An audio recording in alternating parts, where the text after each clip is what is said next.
Merci Saint-Esprit de Dieu. Merci Seigneur pour ce temps que toi tu permets. Papa, je prie que les cœurs, éternel mon Dieu, soient déterres et que ce qui sortira de ma bouche soit la graine. Seigneur, que toi tu sois l'eau qui va arroser cette plante pour qu'elle puisse grandir et pour qu'elle puisse donner des fruits dans la vie de tes enfants. Yahweh, je prie que tu prennes le contrôle de tout. Seigneur, que je me taise, que je m'efface, mais que ta présence, éternelle mon Dieu, puisse être vue.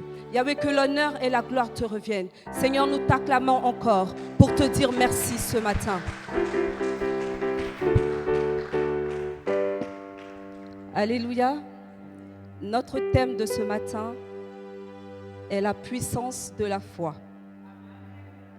Et pour appuyer ce thème, nous allons prendre notre Bible dans le livre de Marc 5, à partir du verset 21.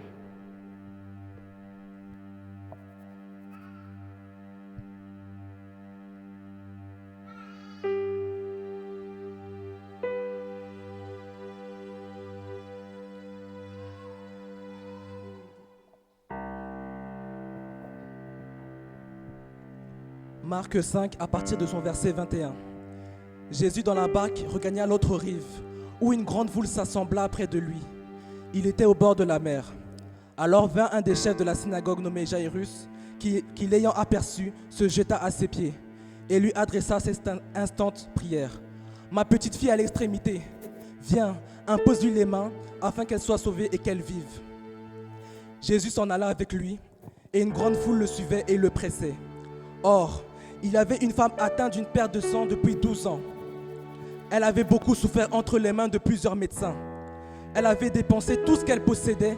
Elle n'avait éprouvé aucun soulagement. Mais elle était allée plutôt en s'empirant. Ayant entendu parler de Jésus, elle vient dans la foule par derrière et toucha son vêtement. Car elle disait, « Si je puis seulement toucher ses vêtements, je serai guérie. » Au même instant, la perte de sang s'arrêta et elle sentit dans son corps qu'elle était guérie de son mal. Jésus connut aussitôt en lui-même qu'une force était sortie de lui. Et se retournant au milieu de la foule, et il dit, « Qui a touché mes vêtements ?» Ses disciples lui dirent, « Tu vois la foule qui te presse, et tu dis, qui m'a touché ?» Il regardait autour de lui pour voir qui avait fait cela. La femme effrayée et tremblante, sachant ce qui s'était passé en elle, vient se jeter à ses pieds et lui dit toute la vérité. Mais Jésus lui dit, « Ma fille, ta foi t'a sauvée. Va en paix et sois guérie de ton mal. » Amen. Amen. Nous pouvons nous asseoir. La définition de la foi, selon Hébreux 11, verset 1, la foi est une ferme assurance des choses qu'on espère et une démonstration de celles qu'on ne voit pas. Pour relater un peu notre histoire jusqu'à ce qu'on la lise, en fait, un matin comme celui-ci, Jésus était au bord de la mer de Galilée où il enseignait. Et une grande foule s'est assemblée autour de lui pour écouter ce qu'il est en train d'enseigner. Le soir venu, il renvoie cette foule et il dit à ses disciples, « Allons à l'autre bord. » Comme s'il était en train de leur dire, « Allons vers une autre mission. » Et cette mission se déroulera sur le territoire de Gadara.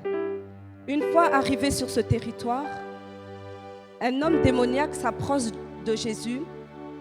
Ils discutent et Jésus finit par délivrer cet homme. La délivrance de cet homme ne convient pas à tout le monde. La délivrance de cet homme ne plaît pas aux habitants de Gadara. Alors ils demandent à Jésus de partir. Ils lui disent même, quitte, vite, vite, vite, pars. On ne veut pas de toi ici. Jésus ne discute pas. Il reprend sa barque avec ses disciples et il retourne au point de départ. Amen. Une fois arrivé au bord de la mer, la foule revient de nouveau autour de Jésus. Et là, au verset 22, la Bible me dit qu'un homme nommé Jairus le voit. Et il vient, il court et il se jette aux pieds de Jésus pour lui faire une instant prière. Dis-toi que ce n'est pas un hasard, cette rencontre. Jairus, qui est le chef de la synagogue, vient devant Jésus et dit à Jésus, Seigneur, Seigneur, viens avec moi, parce que ma fille est à l'extrémité. Ma fille est mourante. Seigneur, viens et guéris ma fille. Jésus dit, d'accord. Il accepte de suivre Jairus. On comprend l'urgence de la chose en fait. Un homme de son rang se jeter devant un autre homme, on comprend l'urgence de la situation. On la comprend. Alléluia. Et les deux hommes se mettent donc en route, suivis de la foule. Jairus explique à Jésus, voilà, ma fille, elle était malade comme ça. On a essayé tel médicament, on a fait ci. Jairus, il parle. Et la foule derrière presse Jésus et il les accompagne.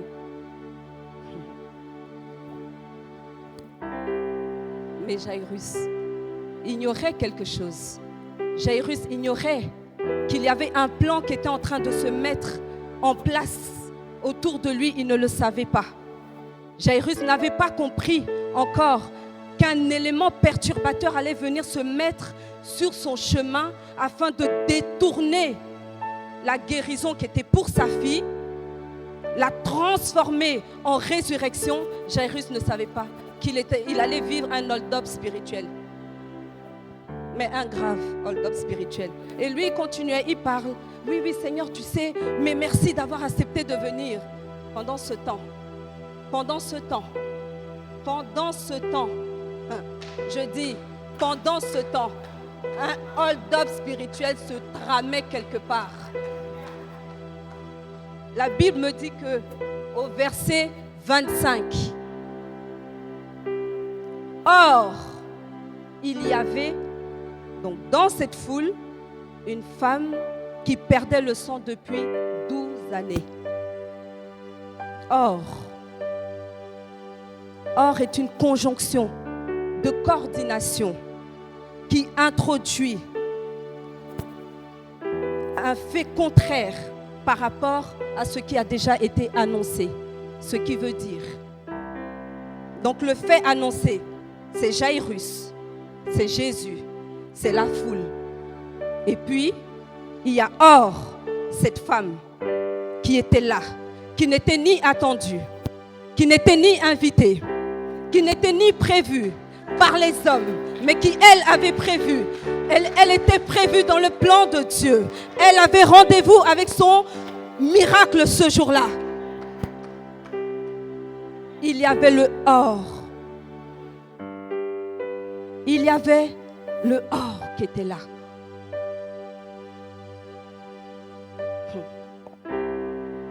Cette femme a été malade pendant 12 années. Quel médecin elle n'a pas connu?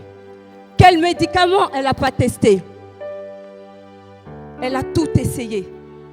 La Bible me dit que même ses moyens se sont terminés à force de chercher la guérison, à force de chercher une solution à son problème. Mais c'est parce qu'elle n'avait pas encore rencontré celui qu'il fallait. Elle n'avait pas encore rencontré celui qui avait la guérison, qui était la guérison. Elle a essayé les hommes, mais ils ont eu une limite. Je viens te dire ce matin, bien-aimé, que là où la main de l'homme a eu des limites, celle de Dieu ne s'arrête pas. Elle vient, elle te prend et elle continue ton histoire avec toi. Alléluia. Là où la main de l'homme s'est arrêtée, c'est là où commence celle de Dieu. Alléluia.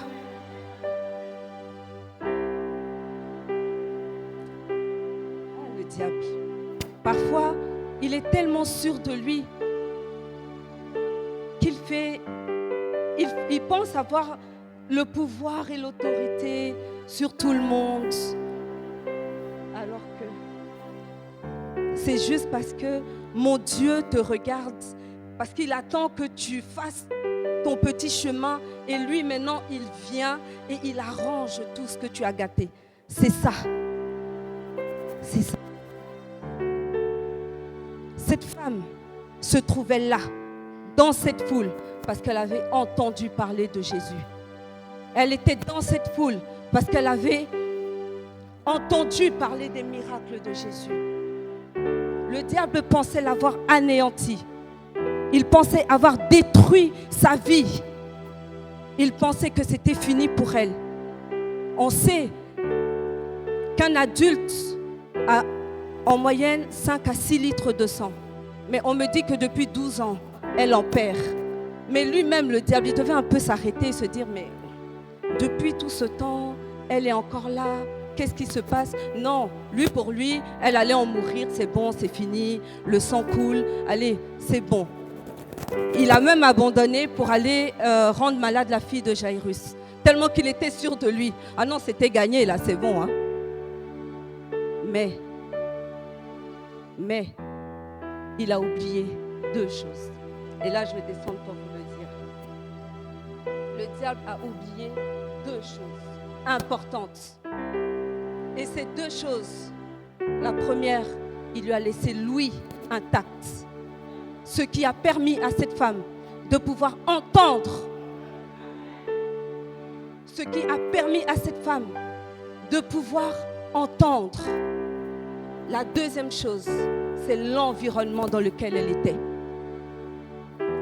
La place où se trouvait cette femme, c'était l'endroit où il y avait des miracles tout le temps, où il y avait des prodiges qui se passaient.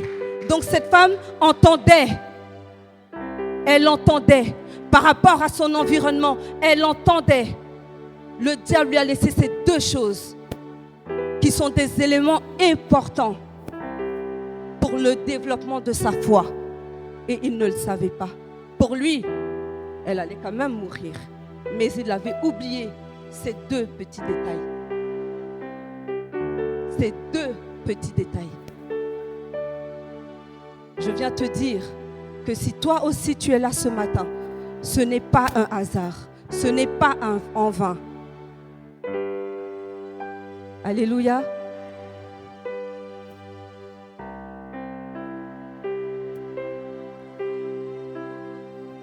La Bible me dit, en Romains 10, verset 17, que la foi vient de ce qu'on entend. Et ce qu'on entend vient de la parole de Dieu. Et le diable, je pense qu'il a oublié ce petit détail. Et ce sont donc l'ensemble de tous ces témoignages, l'ensemble de tous ces miracles qu'elle entendait, qui ont consolidé sa foi, qui ont fait pencher la balance. Parce qu'au début, c'était « je suis malade, mon problème est là ». Et elle entend. Mais il a guéri la belle-mère de Pierre. Oh. Ah, il a guéri le lépreux. Il a libéré le démoniaque devant la synagogue. Et la balance se penche. Et là, son problème est devenu tout petit. Et sa foi est devenue plus grande. Tout petit son problème. Et sa foi plus grande. Alléluia. Alléluia. Et c'est là qu'elle se dit, mais donc s'il a pu le faire pour toutes ces personnes, ben, il peut le faire aussi pour moi. Ah non, il peut le faire aussi pour moi. Alors moi Mireille, je ne vais pas rester là. Je ne vais pas rester à ma place à attendre encore qu'il parle d'un miracle et qu'on me dise il a fait ci, il a fait ça. Non, aujourd'hui, moi je décide de rentrer dans cette foule et d'aussi aller prendre ce qui m'appartient. Je décide de me lever, de sortir de chez moi et d'aller aussi vers ce Jésus-là pour pouvoir aller prendre ce qui m'appartient. Je veux aussi que ces 12 années de souffrance puissent s'arrêter maintenant. Je désire que ces 12 années de pleurs puissent s'arrêter maintenant. J'attends maintenant que mon miracle se produise. C'est mon tour. Cette femme a dit, c'est mon tour. À combien d'années de souffrance tu es? À combien d'années de souffrance? Qu'est-ce qui ne va pas chez toi? Qu'est-ce qui ne va pas dans ta vie? Combien de temps tu attends? Cette femme s'est dit non, 12 ans, mais c'est beaucoup. J'ai tout essayé, mais rien n'a pu passer. Ça me coûte quoi d'aller tester ce Jésus-là aussi? Ça me coûte quoi d'y aller? Et de voir aussi. J'ai entendu, mais maintenant, je veux voir. Je veux voir. Et c'est comme ça que cette femme épuisée, c'est comme ça que ces femmes fatiguées par la maladie se lèvent et arrivent à cet endroit parce qu'elle voulait son miracle. Parce qu'elle voulait son miracle. Elle arrive. Elle voit la foule. Elle voit Jésus qui est déjà un peu avancé avec Jairus. Elle dit, mais je ne pourrai pas l'atteindre. Mais je ne pourrai pas y arriver. Je ne pourrai pas. De là où je suis, avec tout ce monde, je n'y arriverai pas. Et elle se dit quoi? Si je n'arrive pas à l'atteindre là-bas pour qu'il puisse me toucher, alors je vais le toucher moi-même. Je vais aller le toucher. Mais quelle foi! Là où moi, j'allais dire, oh là là, bon, c'est pas grave. De toute façon, il est dans la place, donc sûrement demain, il reviendra faire encore un miracle et je profiterai. Non, elle a dit aujourd'hui, c'est aujourd'hui. Qu'il y ait 40 millions de personnes devant, je dis, c'est aujourd'hui. Et je n'attendrai pas demain, je n'attendrai pas, je dis, non, je ne vous entends pas. C'est là, c'est aujourd'hui. C'est aujourd'hui.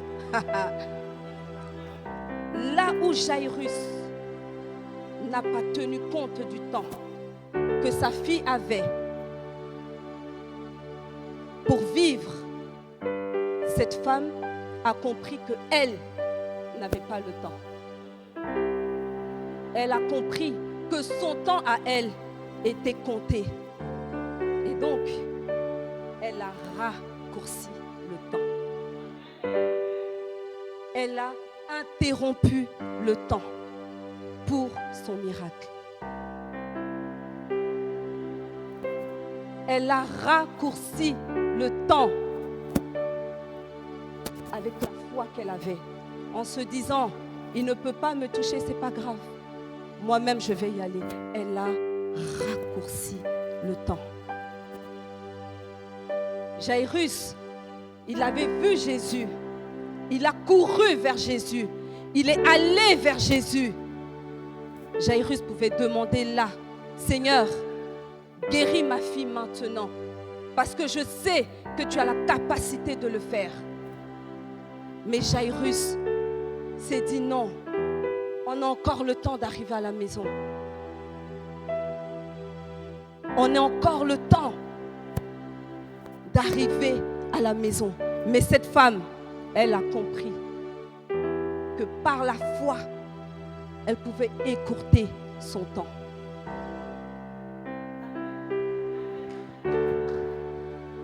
Écourter son temps. Et mettre fin à ces 12 années de détresse. Mettre fin à ces 12 années de souffrance. C'était peut-être sa dernière chance d'être guérie. On ne sait pas. Peut-être qu'il lui restait que quelques heures, que quelques jours. On ne sait pas. Mais elle a saisi cette opportunité. Elle a saisi cette opportunité.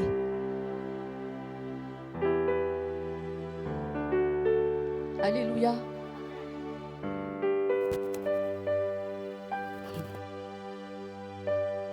C'est ainsi qu'elle décide. Elle regarde en fait dans la foule. Et là où il y avait Jésus, autour de lui, il y avait donc les apôtres, il y avait la foule. Il s'est dit, bon, je ne peux pas passer par devant, parce que devant, il y a la loi. Parce que devant, je serai condamné. Moi, une personne impure, déjà je me retrouve dans cet endroit, mais je ne peux même pas. Je ne peux même pas être là. Alors comment est-ce que je peux passer par devant pour même faire semblant de trébucher un petit peu, tomber sur Jésus pour qu'il puisse un peu, oh madame, et je vais être guérie? Non, je ne pourrais même pas. Parce que la loi me condamne. Et de peur de les contaminer aussi, je ne peux pas me montrer là devant. C'est comme ça, elle regarde. Elle regarde. Elle regarde. Elle dit, je ne vais pas y arriver, mais je ne lâcherai pas. Parce que j'ai un but bien précis. Et je n'abandonnerai pas, parce que j'ai un but bien précis. Il faut que j'atteigne cet homme qui est là-bas. Elle regarde, et pendant qu'elle regarde, on la pousse. Vous savez bien, elle était fragile, malade depuis 12 ans. Donc, même un petit coup de vent pouvait la faire tomber. Et elle tombe. Je suis tombée. Ce n'est pas grave.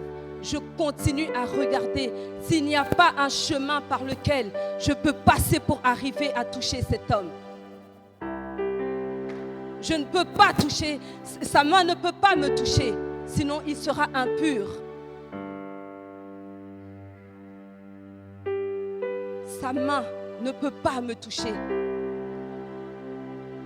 Alors Seigneur, je fais quoi? Je fais quoi? Et elle continue à regarder. Et c'est là qu'elle aperçoit le pan de sa robe, mais qui traînait par derrière.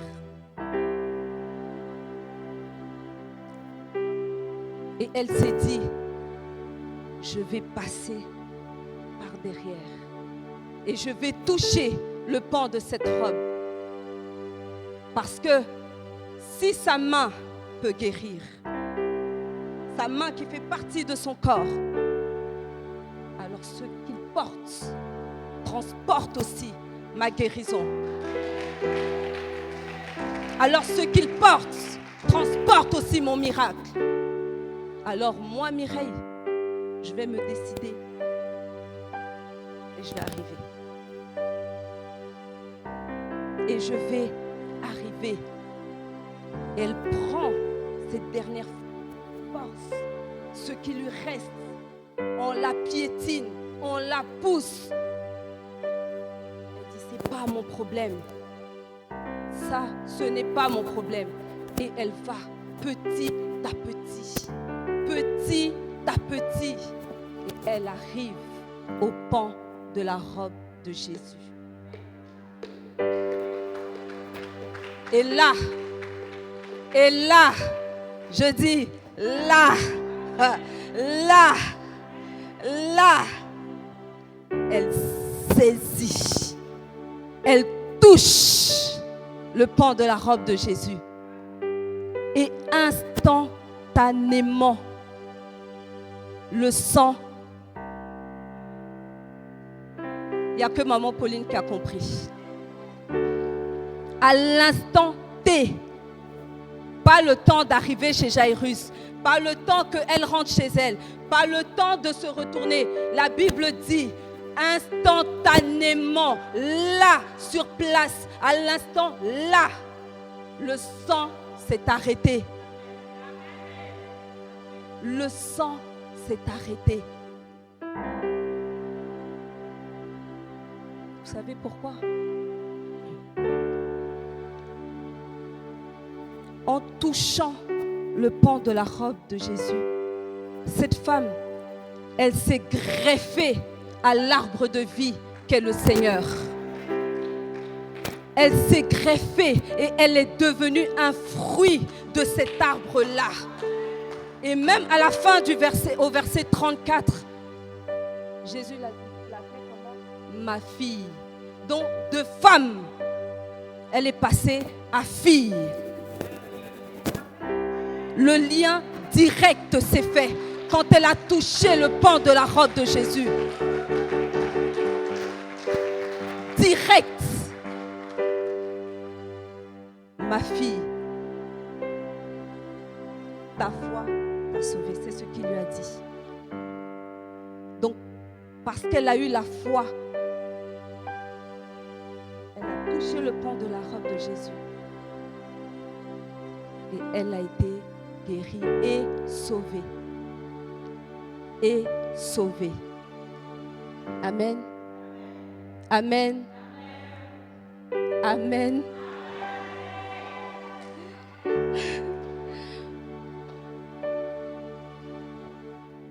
Cette femme avait compris qu'avec Jésus, il n'y a pas un protocole fixe. Ah oui, bon, quand il a guéri le lépreux, c'est parce que le lépreux était assis à gauche que non. Ou quand il est venu, il a guéri la belle-mère de Pierre parce qu'elle était couchée. Donc moi aussi, je vais me coucher. Comme ça, quand Jésus va me voir, non. Cette femme a compris qu'il n'y avait pas un protocole fixe. Et je viens te dire ce matin à toi qui m'écoutes qu'il n'y a pas de protocole fixe avec Jésus. Il agit comme il le veut. Il agit comment il le veut. Il fait toutes choses comme lui le sent. C'est pas parce qu'il m'a guéri comme ça que toi aussi va te guérir comme ça. Non, tu es dans ta position, toi tu es à droite, moi je suis à gauche. Mais reste dans ta position à droite, il te trouvera là et il te guérira. Jairus, lui, a voulu conditionner en disant non, bon d'habitude il va à la maison des personnes, donc moi aussi il va aller à ma maison. Non, non Jairus, ce n'était pas comme ça.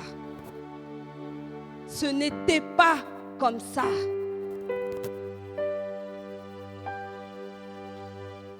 Jésus n'était pas obligé d'arriver chez toi pour qu'un miracle se produise. Jairus, tu avais en toi une substance directe. Et cette substance, c'était le sang. Jairus, là, sur place, tu pouvais demander le miracle. Quand le centenier a vu Jésus, il a dit, dis un mot pour que mon serviteur soit guéri. Là, il n'y avait même pas de lien de sang entre eux. Mais toi, Jairus, c'est ta fille. Le sang, il n'y a rien de plus direct que ça. Jésus n'avait pas besoin de traverser le chemin. Maintenant, tu étais là, arrêté, pendant que quelqu'un te prenait la grâce qui appartenait à ta fille. Parce que tu as voulu conditionner. Jairus, si tu es là ce matin, l'Esprit de Dieu me dit de te dire qu'il n'y a pas de protocole fixe avec Jésus. Il n'y a pas de protocole fixe, ni un lieu propice à un miracle. On peut sortir là, voir un boiteux et prier pour lui pour qu'il marche. Est-il rentré ici? Non. Jairus, il n'y a pas d'endroit propice au miracle. Alléluia. Alléluia. Vous êtes bien calme.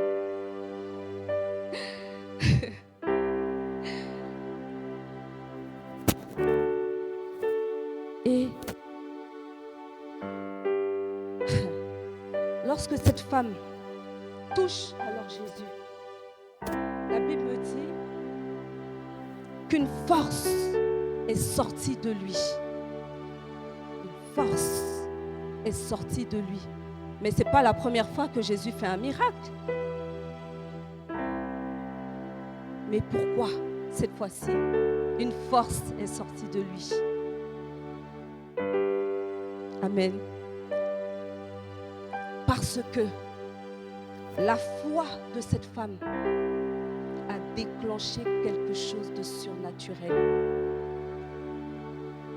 La foi de cette femme a déclenché à bouger le trône de Dieu. Jésus s'arrête, il se retourne, il regarde, il dit, qui m'a touché? Qui m'a touché? Les apôtres, comme nous ici, oh mais Seigneur, tu vois la foule? Tu les vois pas? Ils sont là, là. Et tu demandes qui t'a touché. Donc nous, on est censé te répondre comment? On ne sait pas. Jésus dit, quelqu'un m'a touché. Quelqu'un m'a touché. Quelqu'un m'a touché.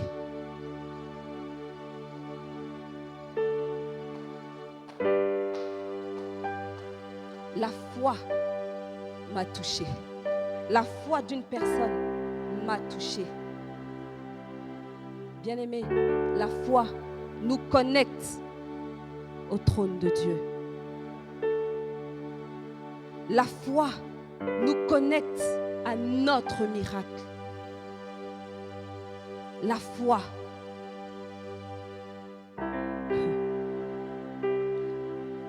La foi ne regarde pas avec les yeux physiques. Si cette femme s'était limitée à elle-même, elle se serait dit non, avec la foule, je suis trop fatiguée, je rentre.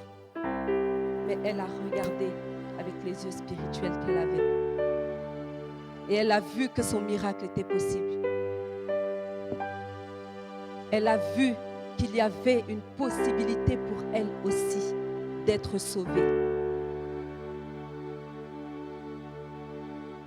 La foi, ce n'est pas la foule.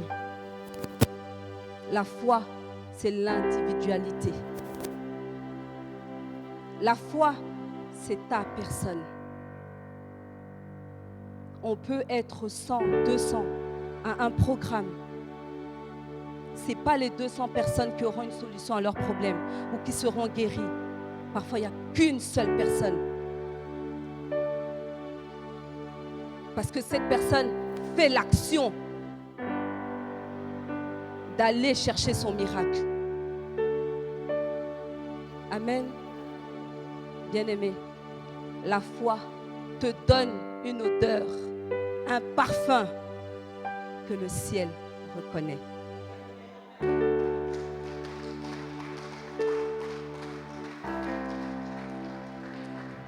Que le ciel reconnaît. Et c'est ce parfum-là qui accompagnait cette femme. En fait, depuis qu'elle est sortie de chez elle, elle transportait déjà son miracle. Il fallait juste que ce miracle se matérialise. Et bien, c'est ce que la foi fait. Faire exister ce qui n'existe pas encore. Sinon, tu le portes en toi. Tu l'as en toi. La foi te donne un parfum que seul le ciel peut reconnaître.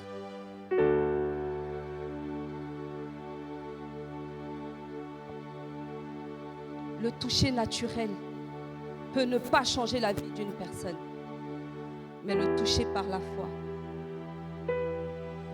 le toucher par la foi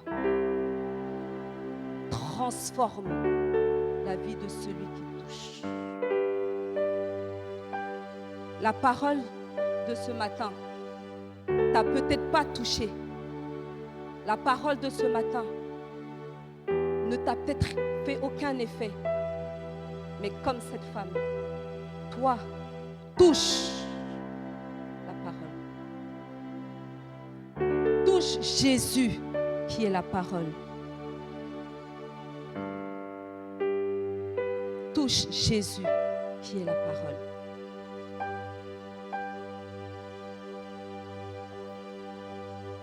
En demandant qui m'a touché, Jésus savait qu'il avait touché, puisqu'on me dit qu'il sait tout.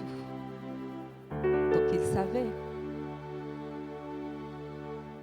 Mais il voulait simplement qu'elle ose témoigner. En général, quand Jésus guérit ou fait un miracle, il dit à la personne, va et montre-toi. Va, montre-toi au sacrificateur. Retourne dans ta famille. Mais là, ils étaient tous là. Et les sacrificateurs, et la famille de la femme. Ils étaient tous sortis. Je suis même sûre qu'en partant, ils ne lui ont même pas dit, on va voir Jésus. Ils ont dit, oh non, je vais me promener. Je vais me promener. Elle arrive, elle les voit tous. Et même les médecins qui ont essayé de la soigner. Merci. Parce qu'eux aussi, ils attendaient quelque chose de Jésus. Ils étaient là. Et Jésus voulait montrer à tous ceux-là, tous ceux qui le critiquaient, qu'il était venu pour abolir la loi. Parce que si elle a pu se trouver dans cet endroit-là, c'est qu'il est venu effectivement pour abolir la loi qui la condamnait. Et aussi, Jésus voulait montrer qu'il ne fait acception de personne. Si demain, il t'arrive de tomber, souviens-toi que Jésus ne fait acception de personne. Tu peux tomber, reviens à lui. Il est là. Tu peux même t'égarer. Reviens. Il ne fait acception de personne. Mon Jésus ne fait acception de personne.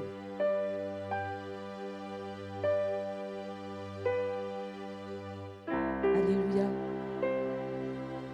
Alléluia. Alléluia. Voilà.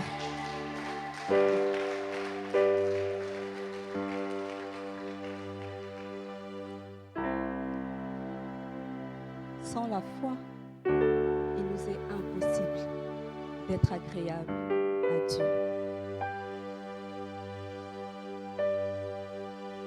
Sans la foi, il nous est impossible d'être agréable à Dieu. Bien-aimé, la foi est ce qui te donne, si je peux le dire, c'est le sel qui te permet d'agrémenter ta relation avec Dieu. Parce que dans Hébreux 12, verset 2, si je ne me trompe pas, la Bible me dit qu'il consomme notre foi. Alors, veillons sur notre foi. Par notre environnement, par la prière, par la recherche de l'intimité avec Dieu.